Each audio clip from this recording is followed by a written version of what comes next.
한 여인이 고려의 수도 개경 중심부 보재원 앞 광장에 네 발로 엎드린 채 쇠사슬에 묶여 있습니다. 쇠고랑이 그녀의 손목과 발목을 묶고 있습니다. 그녀는 찢어진 법만 걸친 채 나체입니다. 그녀의 등에는 새로운 매질 자국이 선명합니다. 5만 명의 백성들이 돌로 된 관람석을 가득 메우고 사방에서 솟아 있습니다. 그들은 소리 지르고 웃고 내기를 걸고 있습니다. 그녀는 등 뒤에서 무언가가 다가오는 소리를 들을 수 있습니다. 육중한 발소리, 콧김을 뿜는 숨소리. 군중의 소음이 변합니다. 더 커집니다. 더 흥분합니다. 그녀는 고개를 돌려 포졸들이 거대한 검은 소를 광장 입구를 통해 이끌고 오는 것을 봅니다. 그 동물은 엄청나게 거대합니다. 1000근이 넘는 근육과 뿔입니다. 그것은 그녀를 향해 곧바로 몰리고 있습니다. 이것은 사형 집행이 아닙니다. 이것이 고려 사람들이 구경거리파라고 불렀던 것입니다. 그리고 여러분이 끝까지 시청한다면 그 황소가 그녀에게 다가갔을 때 정확히 무슨 일이 일어났는지 발견하게 될 것입니다. 그녀의 이름은 송연화입니다. 그녀는 23살입니다. 서인, 엑세이렌, 세력과 연관된 양반 가문의 일원입니다. 지금 그녀는 광장 바닥에 뜨거운 흙이 무릎과 손바닥을 태우는 것을 느낄 수 있습니다. 개경은 여름입니다. 해가 무자비합니다. 그녀는 이미 2시간 동안 이곳에 무릎을 꿇고 있었습니다. 쇠고랑은 그녀의 손목을 파고들었습니다. 피가 그녀의 팔뚝을 타고 흘러 흙에 떨어집니다. 군중의 소음은 압도적입니다. 결코 멈추지 않는 포효입니다. 5만 명의 목소리가 비인간적인 무언가로 합쳐졌습니다. 그녀는 자신의 냄새를 맡을 수 있습니다. 땀과 두려움, 피 냄새. 그녀는 광장의 냄새를 맡을 수 있습니다. 수백 년 동안 피를 흡수한 오래된 흙, 묵은 죽음과 신선한 피가 뒤섞였습니다. 그녀는 소가 더 가까이 다가오는 소리를 들을 수 있습니다. 흙 위에서 나는 발굽소리, 포졸들이 명령을 외치는 소리, 소를 앞으로 몰아치는 채찍소리. 그녀의 호흡은 빠르고 얕아집니다. 공황이 시작됩니다. 그녀는 도망치고 싶지만 쇠사슬이 그녀를 붙잡고 있습니다. 그녀는 그들이 원하는 정확한 위치에 있습니다. 다가오는 동물을 등지고 있습니다. 그것을 볼 수 없습니다. 단지 그것이 점점 더 가까이 오는 소리만 들을 수 있습니다. 군중은 이제 구호를 외치고 있습니다. 리듬을 맞춥니다. 조율되었습니다. 그녀는 포효 때문에 그 단어들을 알아들을 수 없지만 그들이 그녀의 생존을 응원하는 것이 아니라는 것을 알고 있습니다. 그들은 무언가가 일어나는 것을 보기 위해 돈을 지불했습니다. 수년 동안 이야기될 무언가. 다른 여성들이 동인 동렌 세력에 반대하기 전에 2번 생각하게 만들 무언가. 연화는 이번 주에 이미 다른 3명의 여성이 이 광장에서 죽었다는 사실을 아직 모릅니다. 그녀는 곧 그녀에게 일어날 일이 사람을 죽이지 않고도 파괴하는 방법을 정확히 이해하는 관리들에 의해 신중하게 계획되었다는 것을 모릅니다. 그녀는 오늘 살아남겠지만 남은 짧은 생애 동안 그러지 않았기를 바랄 것이라는 것을 모릅니다. 그녀가 아는 것은 소가 이제 거의 그녀 뒤에 있다는 것입니다. 그녀는 그 콧김을 느낄 수 있습니다. 뜨겁고 축축한 숨결이 등 뒤에 닿습니다. 그녀는 비명을 지르기 시작합니다. 여기에 그들이 여러분에게 고려시대에 대해 결코 가르치지 않은 것이 있습니다. 여러분은 아름다운 불교 예술과 웅장한 궁궐 건축에 대해 알고 있습니다. 여러분은 태조 왕건과 광종, 그리고 송나라와의 교류에 대해 배웠습니다. 하지만 여러분은 개경의 저작거리가 정치적 적들이 수백 년 동안 환호하는 군중 앞에서 파괴되었던 도살장이었다는 것을 결코 배우지 못했습니다.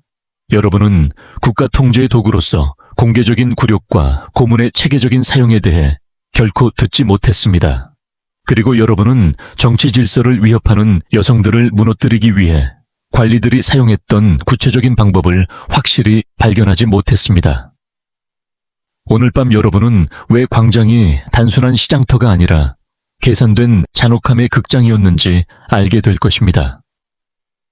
파벌 시스템이 어떻게 백성들을 잔혹 행위의 참가자로 만들었는지, 그리고 역사상 가장 잔인한 구경거리가 왜 여성을 특별히 겨냥했는지, 이 역사가 왜 미화되었는지 보면 권력이 어떻게 자신들의 가장 어두운 관행을 도덕과 유교적 가르침 뒤에 숨기는지 정확히 알게 될 것입니다.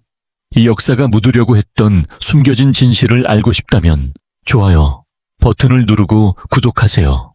연화와 소에 대해 제가 마지막에 밝힐 내용은 여러분을 충격에 빠뜨릴 것이므로 계속 시청하세요. 어디서 시청하고 있는지 댓글로 알려주세요. 자, 이제 계속합시다. 이 이야기는 훨씬 더 어두워집니다. 개경의 광장은 과거 중국의 경기장과 달랐습니다. 그것은 훨씬 더 사악한 것이었습니다. 고려와 조선시대에 걸쳐 정치적, 사회적 중심지가 된 이곳은 백성들이 모이는 장소였습니다. 구조는 거대했습니다. 길이가 수백 척이 넘고 폭도 넓어 수만 명의 구경꾼을 수용할 수 있었습니다. 한쪽 끝에는 관찰사나 사또가 앉아서 관람하던 높은 누대가 있었습니다. 광장 바닥은 주변 산에서 가져온 고운 흙이었고 특별히 관리되었습니다. 주변에는 창고, 감옥, 죄수들을 위한 방들이 있었습니다. 그리고 모든 것 아래에는 대부분의 백성들이 결코 보지 못한 비밀 통로와 감옥 네트워크가 있었습니다. 이것은 단순한 시장 건축물이 아니었습니다. 국가 테러를 위한 기반 시설이었습니다. 그 광장에서 무슨 일이 일어났는지 이해하려면 붕당 파벌 시스템을 이해해야 합니다. 조선 사회는 서인과 동인이라는 두 그룹으로 나뉘었습니다. 원래 이것들은 학문적, 지역적 연고를 기반으로 했지만 시간이 지나면서 훨씬 더 위험한 것으로 진화했습니다. 정치적 정당, 학파, 권력 집단, 사회적 정체성. 여러분이 서인 가문에서 태어났다면 평생 서인이었습니다. 동인도 마찬가지였습니다. 파벌들은 마을을 통제하고 이권을 독점했으며 비공식적인 세력을 유지했습니다. 그들은 자신들만의 규율, 집회 장소, 심지어 비밀 결사 조직을 가지고 있었습니다. 파벌 폭력이 발생하면 한양의 거리는 전쟁터가 되었습니다. 하룻밤의 다툼으로 수백 명이 다치거나 죽을 수 있었습니다. 그리고 광장은 파벌 충성심이 가장 눈에 띄고 가장 중요하며 가장 위험했던 곳이었습니다. 광장에 모였을 때 여러분은 자신의 파벌 구역에 앉았고 파벌의 상징을 보이며 자신의 세력에게만 환호했습니다. 불충성으로 간주되는 어떤 것도 여러분을 죽게 만들 수 있었습니다. 관에 의해서가 아니라 여러분을 배신자로 보는 자신의 파벌 구성원에 의해서 말입니다. 이 시스템은 왕에게 도구를 제공했습니다. 왕은 파벌 경쟁을 조작하여 백성을 통제하고 한 파벌에게 충성을 유지하도록 벼슬을 약속하고 다른 파벌에게 복종하도록 위협하며 두 파벌이 왕권에 대항하여 연합하는 것을 막기 위해 서로에게 사용했습니다. 그리고 정치적 적들을 공개적으로 파괴해야 할 때 광장은 완벽한 장소를 제공했습니다. 수만 명의 증인, 참여하고 싶어하는 파벌 구성원들, 그리고 말 그대로 장엄한 폭력을 위해 설계된 공개 장소 말입니다. 제가 한 가지를 분명히 하겠습니다. 이것은 관리들에게 잊힌 과거가 아니었습니다. 이것은 그들이 극복한 야만성이 아니었습니다. 이것은 도덕적 우월성을 주장하는 유교 국가의 의도적인 정책이었습니다. 연화는 서인 가문에서 태어났고 서인 관리와 결혼하기로 약혼했습니다. 그녀의 가족은 그들의 파벌 내에서 부와 지위를 가지고 있었습니다. 그러나 인조반정 직후와 같은 시기에 서인과 동인 파벌 사이의 긴장은 한계점에 도달했습니다. 왕은 과도한 징세와 정책 실패로 인해 두 파벌 모두를 분노하게 했습니다. 이례적으로 서인과 동인 파벌이 왕에게 대항하여 연합하는 움직임이 있었습니다. 그 결과가 민중봉기였습니다. 그리고 그 봉기 중에 광장에서 일어난 일은 역사상 가장 큰 단일 공개 장소 학살이었습니다. 왕의 통치 시기, 광장은 가득 찼습니다. 시장이 열렸지만 아무도 물건을 사고 팔고 있지 않았습니다. 서인과 동인 파벌 모두 정의라는 같은 단어를 외치고 있었습니다. 그들의 당파를 위한 승리가 아닙니다. 왕에게 대항하는 승리입니다. 그들은 왕의 퇴위를 요구하고 있었습니다. 부패한 관리들의 해임을 요구하고 있었습니다. 세금 감면을 요구하고 있었습니다. 왕은 누각에 있었습니다. 그는 그들의 소리를 들을 수 있었습니다. 5만 명의 백성들이 그의 퇴출을 요구하고 있었습니다. 서인과 동인 파벌이 연합하여 함께 구호를 외치는 것은 이전에는 결코 일어나지 않았던 일입니다. 이것은 아직 폭동이 아닙니다. 이것은 정치적 시위입니다. 통일된 반대 시위입니다. 왕은 관리들을 보내 협상하게 합니다. 그들은 광장에 들어갑니다. 군중은 그들을 조용히 시키고 해산을 거부합니다. 관리들은 후퇴합니다. 상황이 악화되고 있다고 왕에게 보고합니다. 왕은 한 가지 결정을 내립니다. 그의 통치를 정의할 결정입니다. 고대 전투보다 단 하루 만에 더 많은 사망자를 초래할 결정입니다. 그는 포졸들에게 모든 입구를 봉쇄하도록 명령합니다. 모든 문을 말입니다. 광장의 모든 출구가 봉쇄되었고 5만 명의 사람들이 이제 안에 갇혔습니다. 그들은 무슨 일이 일어나고 있는지 깨닫습니다. 구호가 멈춥니다. 혼란이 퍼집니다. 그리고 두려움이, 그리고 공황이. 사람들은 문을 향해 달려갑니다. 잠겨 있다는 것을 발견합니다. 밖에서 빗장이 채워져 있습니다. 그들은 정치적 문제를 가능한 한 가장 직접적인 방법으로 해결하기로 결정한 왕과 함께 광장에 갇혔습니다. 여러분은 아마도 다음에 무슨 일이 일어났는지 궁금해할 것입니다. 제가 말씀드리겠습니다. 왕은 그의 최고 무장인 김종서 장군을 불렀습니다. 북방 오랑캐를 정벌하고 나중에 국방을 책임질 군사적 천재였습니다. 종서 장군은 비밀 통로를 통해 3,000명의 병사들과 함께 광장에 들어섰습니다. 칼과 창으로 무장한 중무장 병사였습니다. 활은 없었습니다. 원거리 무기는 없었습니다. 이것은 근접전이 될 것이었습니다. 개인적이고 체계적인 학살이 될 것이었습니다. 병사들은 광장 바닥을 가로질러 대열을 형성하고 군중을 향해 전진하기 시작했습니다. 군중은 갈 곳이 없었습니다. 무기도 없었습니다. 갑옷도 없었습니다. 훈련도 없었습니다. 대부분은 민간인이었습니다. 상인들, 장인들, 노동자들, 시장을 보러 온 가족들. 그들은 벽을 기어오르려고 했습니다. 봉쇄된 문을 부수려고 했습니다. 일부는 위층에서 뛰어내렸습니다. 수십 척 아래 돌 위로 말입니다. 뼈가 부러지고 충격으로 죽었습니다.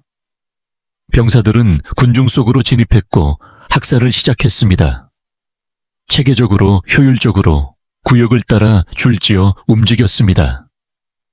닿을 수 있는 모든 사람을 찔렀습니다.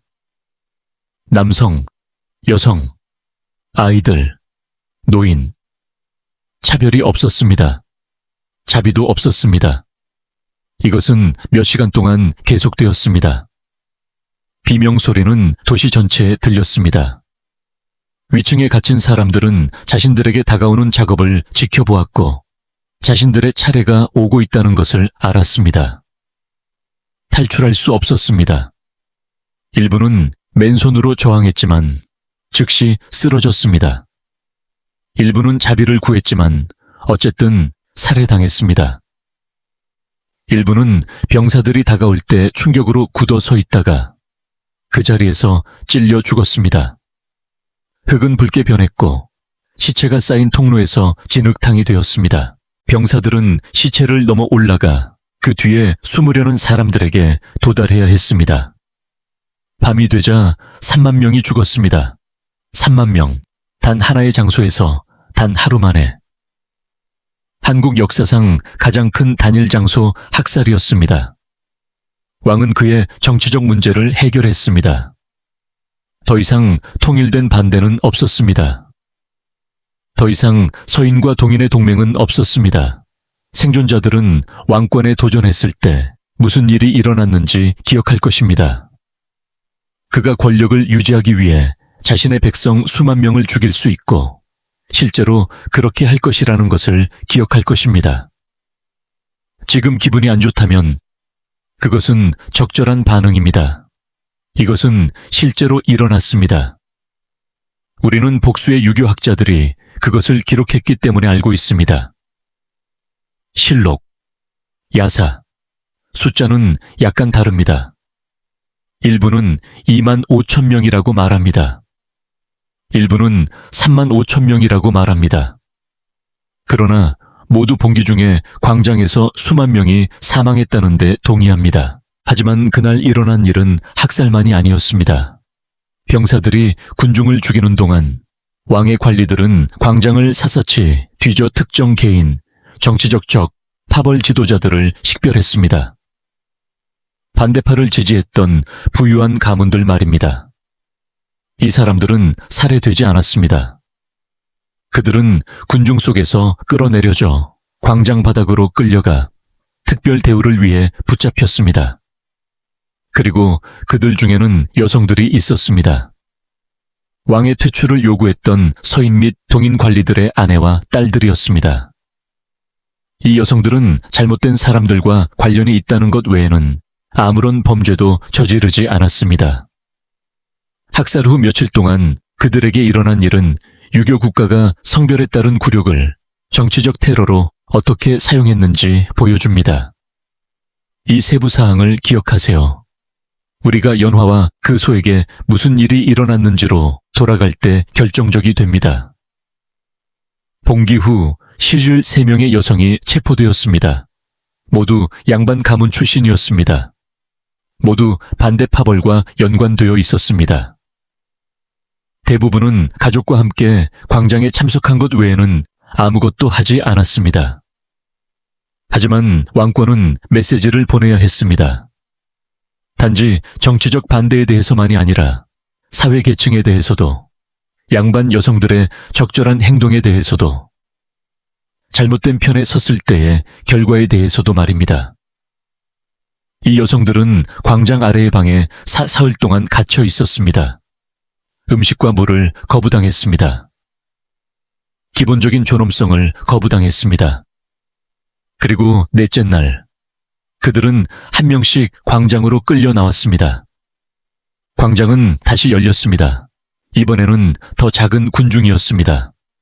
아마도 1만 명 정도. 신중하게 선택된 충성스러운 백성들, 불충성의 결과를 볼 필요가 있는 사람들 말입니다. 여성들은 광장 입구를 통해 행진했습니다. 군중의 소음이 변했습니다. 더 커졌습니다. 더 흥분했습니다.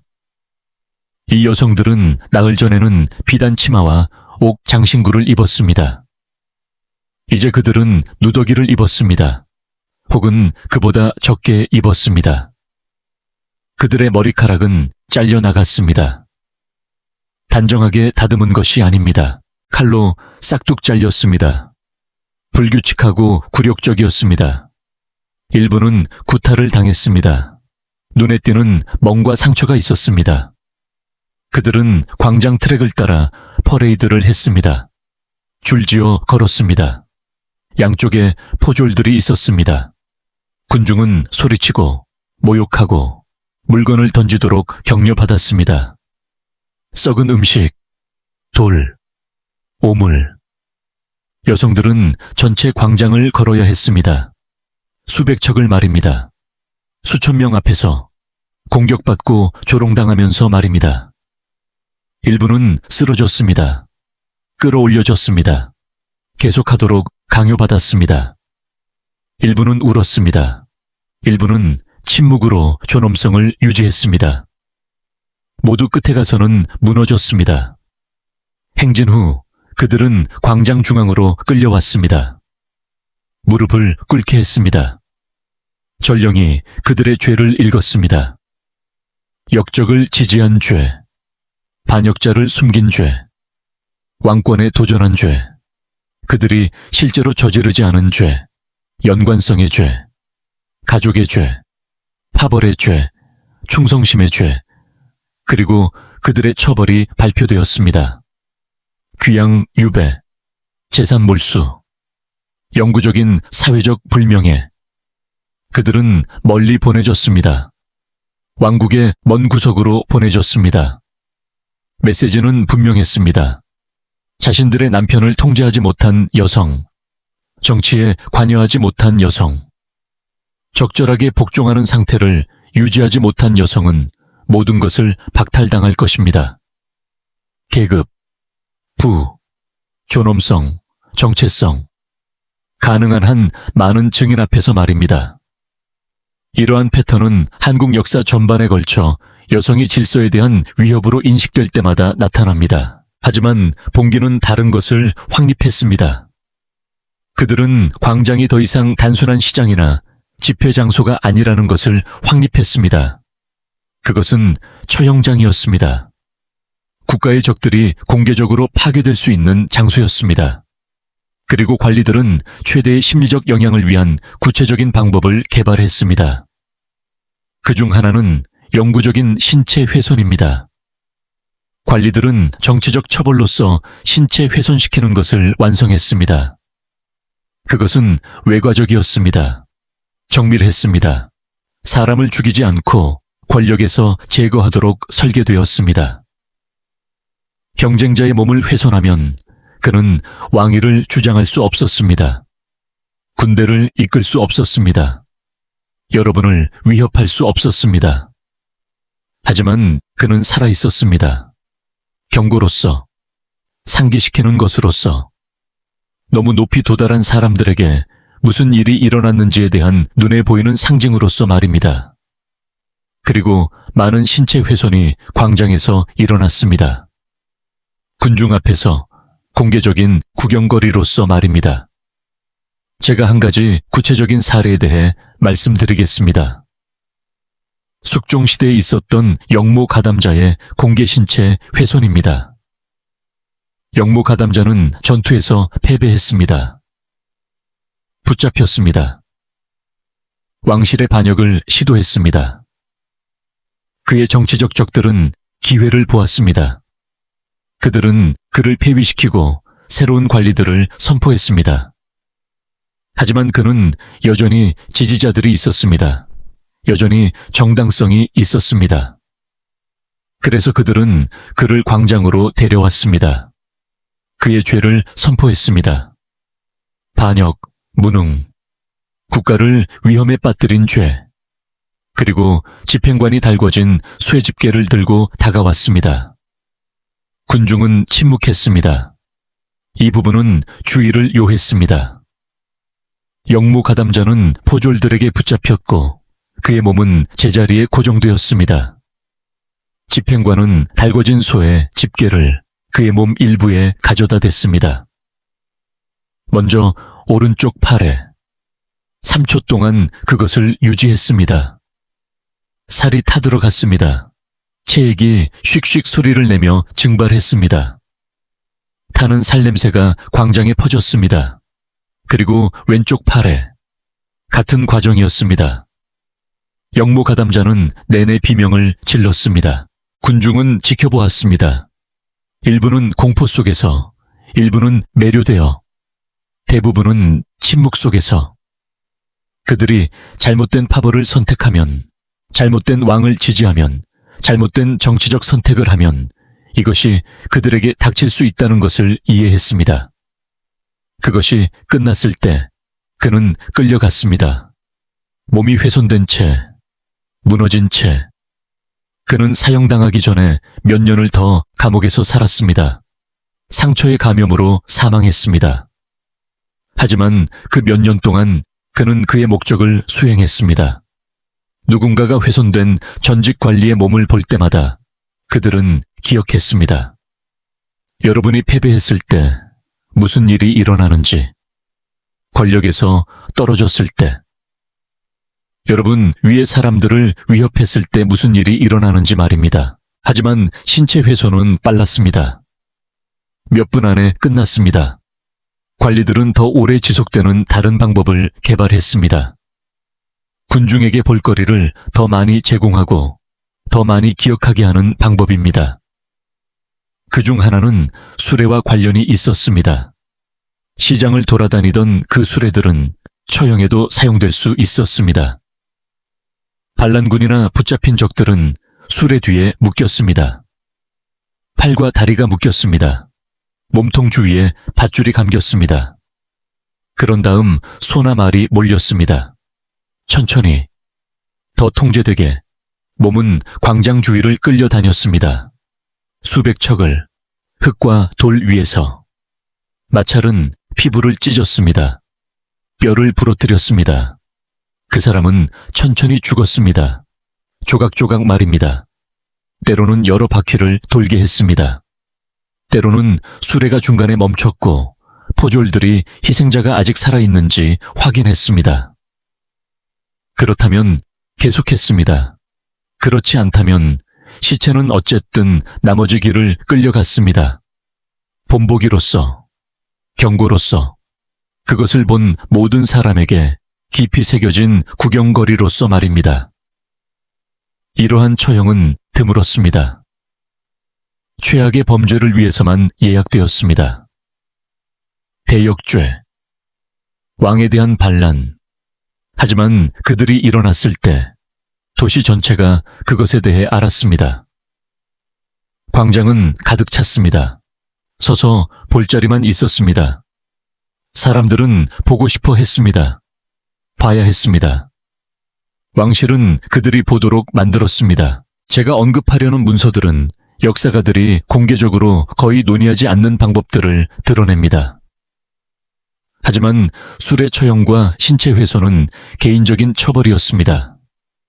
특정 범죄자를 위해 설계되었습니다. 관리들은 또한 집단을 위한 방법도 개발했습니다. 통제되어야 할 범주의 사람들을 위해서 말입니다. 연대기에 반복적으로 나타나는 한 범주는 타락한 양반 여성들입니다. 간통을 저질렀거나 무속 행위를 했거나 잘못된 파벌에 반대했거나 단순히 잘못된 권력자를 화나게 한 여성들입니다. 이 여성들은 이유 없이 처형될 수 없었습니다. 그들은 유교법에 따라 가족, 연줄, 권리를 가지고 있었습니다. 하지만 그들은 굴욕을 당하고 격하되고 전시될 수 있었고 광장은 그 장소를 제공했습니다. 그 과정은 수치의 행진이라고 불렸습니다. 그것은 구체적인 단계를 가졌습니다. 첫째, 여성은 체포될 것입니다. 그녀의 죄가 공개적으로 발표됩니다. 그런 다음 그녀는 며칠 동안 지하 감방에 갇히게 됩니다. 이 기간 동안 특정 준비가 이루어집니다. 그녀의 머리카락은 완전히 잘리거나 삭발됩니다. 그녀의 옷은 버스로 대체되거나 완전히 벗겨집니다. 그녀가 약하고 패배한 것처럼 보이도록 음식과 물은 거부됩니다. 그리고 공개 전시가 시작됩니다. 그녀는 보통 시장이 열리는 날 사람들 사이에 광장으로 끌려 나옵니다. 군중을 위한 오락입니다. 그녀는 광장을 걸을 것입니다.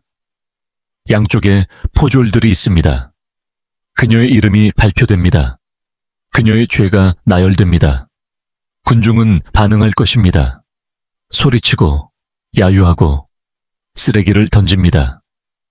여성은 그 순환을 완료해야 했습니다. 모든 사람이 잘 볼 수 있도록 충분히 천천히 걸어야 했습니다. 그녀에게 무엇이 던져지든 똑바로 서 있어야 했습니다. 끝에 그녀는 광장 중앙에 무릎을 꿇을 것입니다. 전령이 그녀의 선고를 읽을 것입니다. 보통 귀양, 때로는 기녀 기생으로 전락, 드물게 사형. 목표는 그녀를 죽이는 것이 아니라 사회적으로 파괴하는 것이었습니다. 그녀를 본보기로 만드는 것입니다.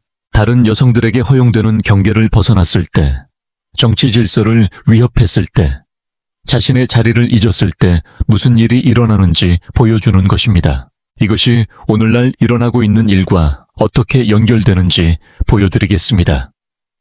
아직 듣고 계시다면 댓글에 이를 입력하여 저에게 여러분이 여기에 있다는 것을 알려주세요. 이 채널에 대한 지지를 보여주려면 좋아요를 누르고 구독하세요.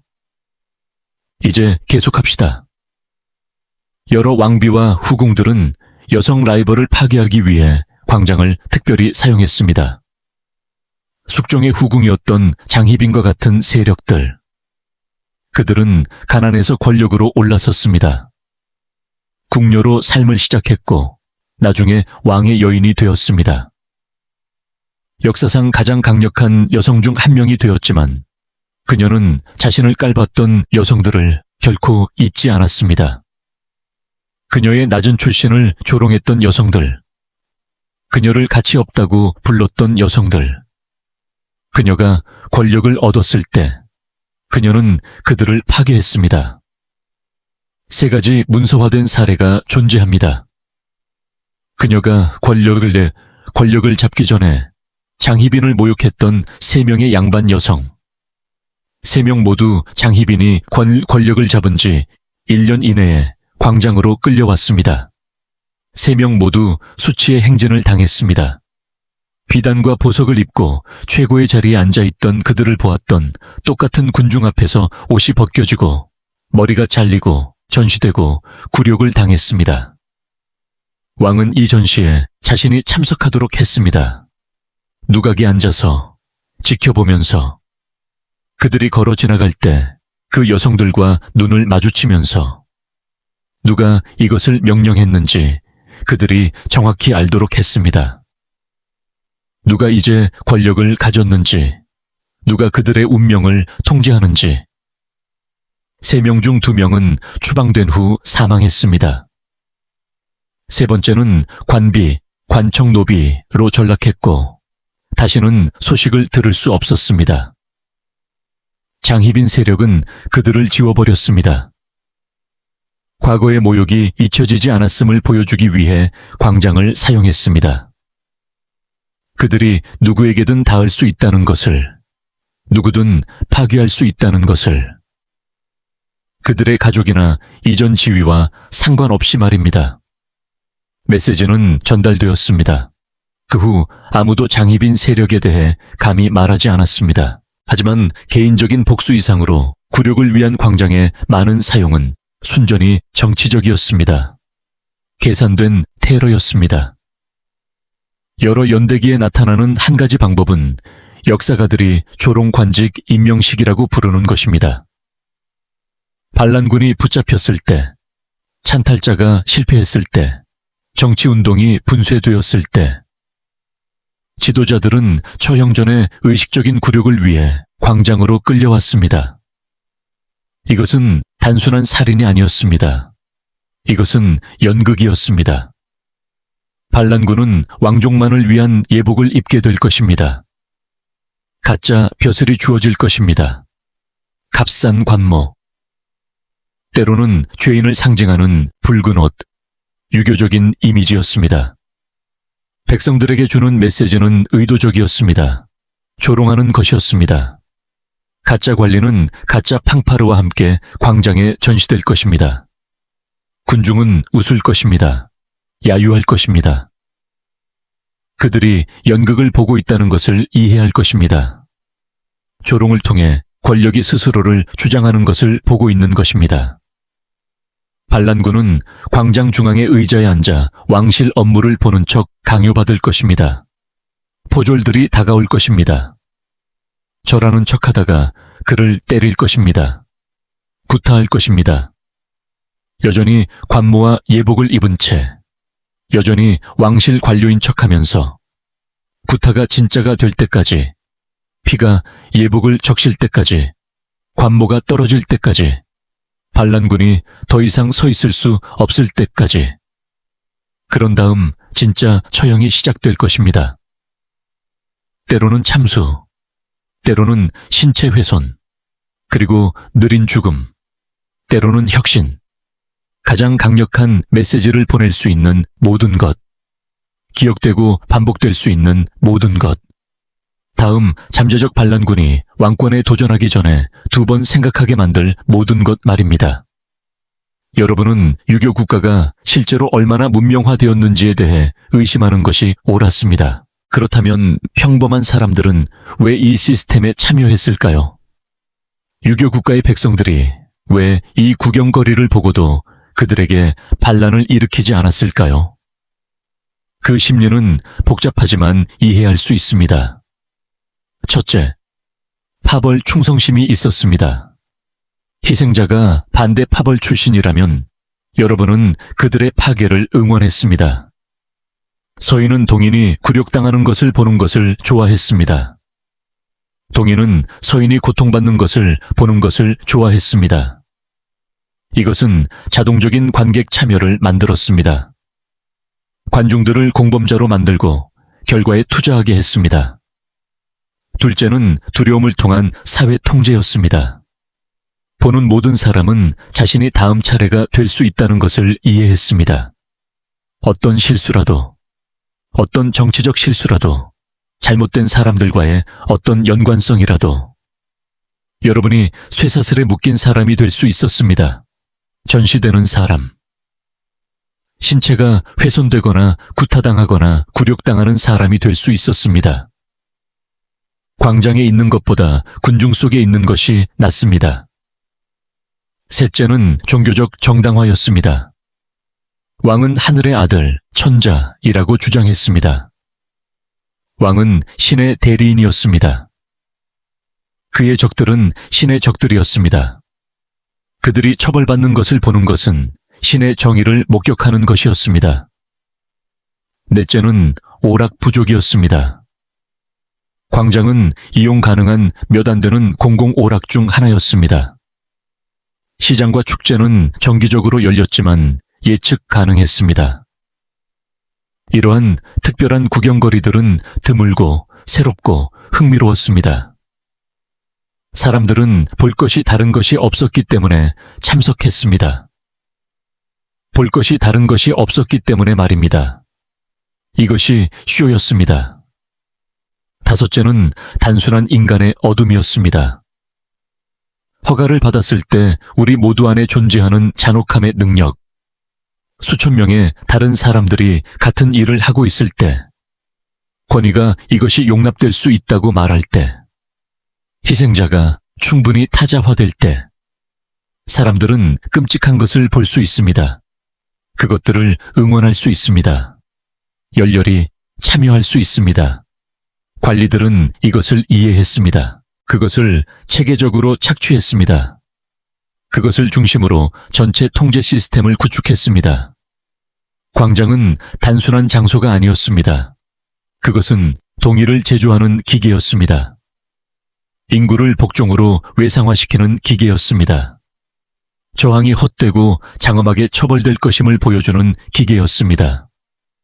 정상화의 각 작은 단계는 다음 잔혹 행위를 받아들이는 것을 더 쉽게 만들었습니다. 하지만 고려와 조선에도 한계가 있었습니다. 일반적인 폭력에 둔감해진 인구조차도 충격적이라고 여긴 선을 넘는 방법들, 너무 극단적이어서 드물게 사용된 방법들, 완전히 묘사하는 것이 불가능해 보였기 때문에 연대기가 완곡한 표현과 단편으로만 언급하는 방법들, 이러한 방법 중 하나는 동물과 관련이 있었습니다. 호랑이나 곰이 아닙니다. 관리들은 짐승 사냥을 이교도의 과잉으로 보았습니다. 하지만 그들은 동물을 위한 다른 용도를 찾았습니다. 죽이는 것이 아니라 격화시키도록 설계된 용도.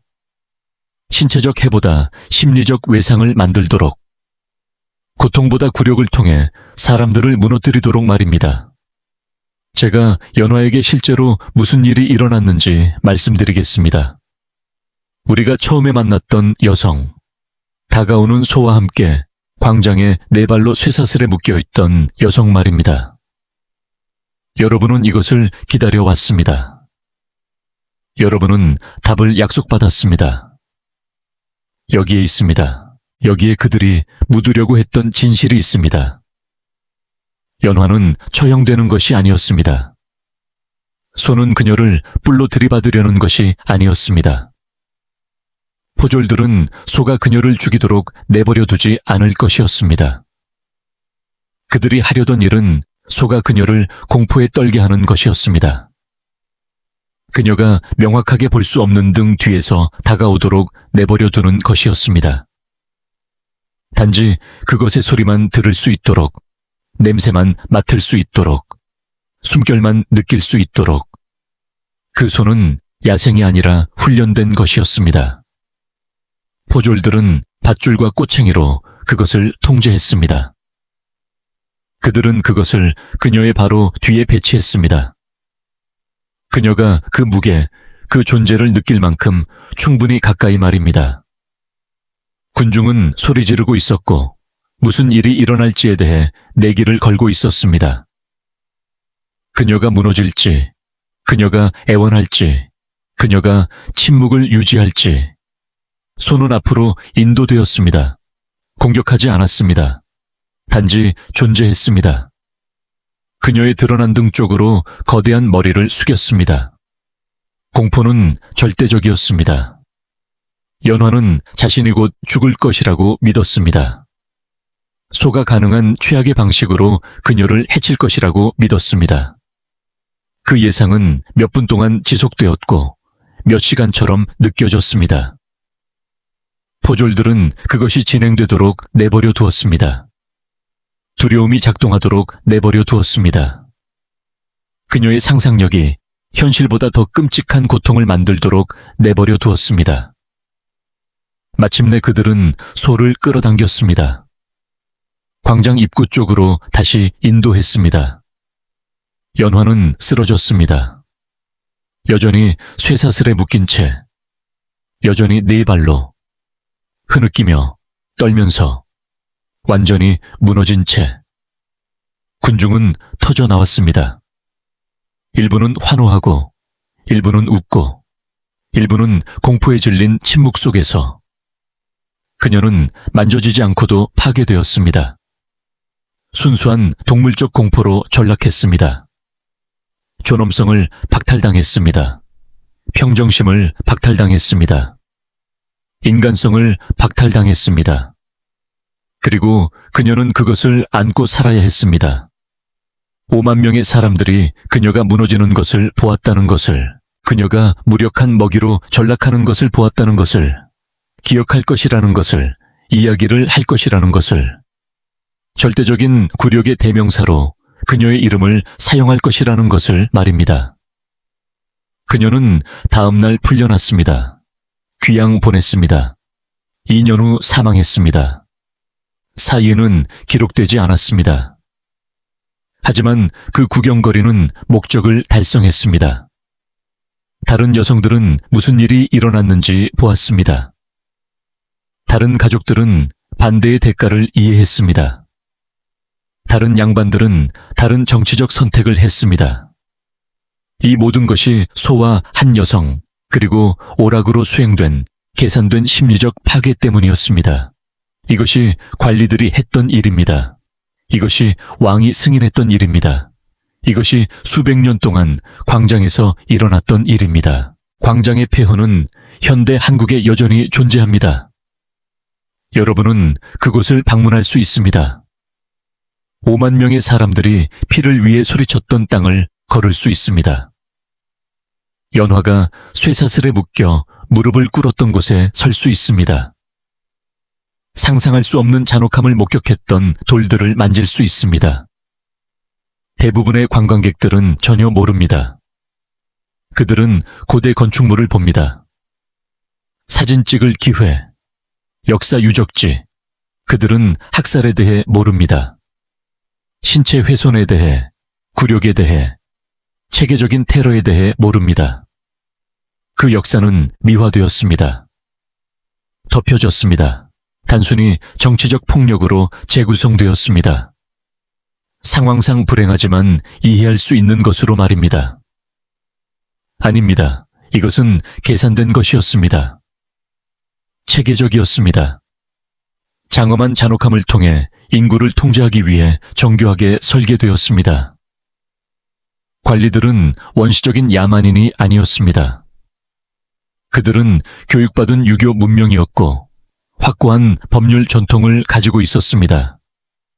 그들은 어쨌든 이 일을 했습니다. 그들은 이것을 선택했습니다. 그것을 다듬었습니다. 수세기 동안 그것을 완성했습니다. 그리고 그들이 유일한 것은 아닙니다. 권력을 집중시키는 모든 체제는 이러한 방법을 개발합니다. 절대 권위를 주장하는 모든 시스템은 상대를 장엄하게 파괴하는 방법을 찾습니다. 광장은 단지 한 예였습니다. 하나의 장소, 수백 년의 증거. 여러분이 그것을 찾을 줄 알면 패턴은 모든 곳에 존재합니다. 그렇다면 우리는 이것으로부터 무엇을 배울까요? 세 가지입니다. 첫째, 문명은 잔혹 행위를 방지하지 않습니다. 그것은 잔혹 행위를 저지르기 위한 더 나은 도구를 제공합니다. 둘째, 폭력에 대한 대중의 참여는 신중한 육성이 필요합니다. 파벌, 충성심, 두려움, 종교적 정당화, 오락 부족, 권위의 허가. 하지만 일단 육성되면 인구는 거의 모든 것을 지켜볼 것입니다. 셋째, 가장 효과적인 테러는 몸보다 정체성을 목표로 합니다. 공개적으로 누군가의 존엄성을 박탈하면 처형이 할 수 있는 것보다 더 완벽하게 그들을 파괴합니다. 관리들은 이것을 이해했습니다. 그것이 바로 그렇게 많은 광장 구경거리들이 굴욕에 초점을 맞춘 이유입니다. 그들이 옷을 벗기고 머리를 깎고 전시하고 조롱한 이유입니다. 그들이 심리적 테러를 위해 동물을 사용한 이유입니다. 그들이 수만 명이 그 파괴를 목격하도록 확인한 이유입니다. 몸은 한 번 죽습니다. 굴욕당한 사람은 사회적으로 죽습니다. 그리고 그 죽음을 안고 삽니다. 그것을 목격한 모든 눈에 그것이 반영되는 것을 봅니다. 이야기가 전해질 때마다 그것을 다시 경험합니다. 이 세 가지를 기억하세요.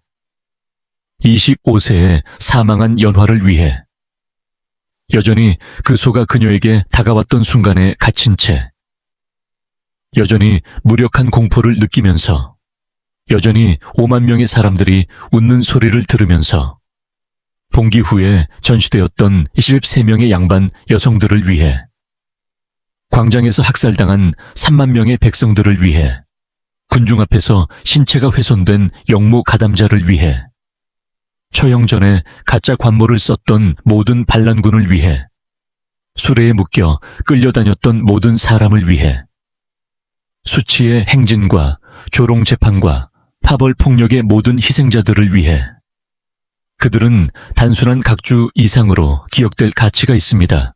통계 이상으로, 과거의 잔혹성의 예 이상으로. 그들은 사람이었습니다. 그들에게는 이름이 있었습니다. 그 이름들 대부분은 사라졌습니다. 그들의 주인을 파괴했던 바로 그 체제에 의해 지워졌습니다. 하지만 우리는 그 시스템을 기억합니다. 우리는 그 패턴을 이해합니다. 우리는 그것이 나타날 때 그것을 인식합니다. 그리고 우리는 역사가 진실을 미화하는 것을 거부합니다. 관리들은 유교 문명의 수호자라고 주장했습니다. 문명의 보루라고, 그들은 또한 이교도의 과잉을 능가하는 규모로 체계적인 공개 잔혹 행위의 가해자였습니다. 그 모순은 중요합니다. 그것은 종교적, 철학적 틀이 잔혹 행위를 방지하지 않는다는 것을 보여줍니다. 때로는 그것을 가능하게 합니다. 정당화합니다. 필요하게 만듭니다. 의롭게 보이게 합니다. 과거의 구경거리를 이해하는 것은 그것이 어떻게 작동하는지 이해하는 데 도움이 됩니다.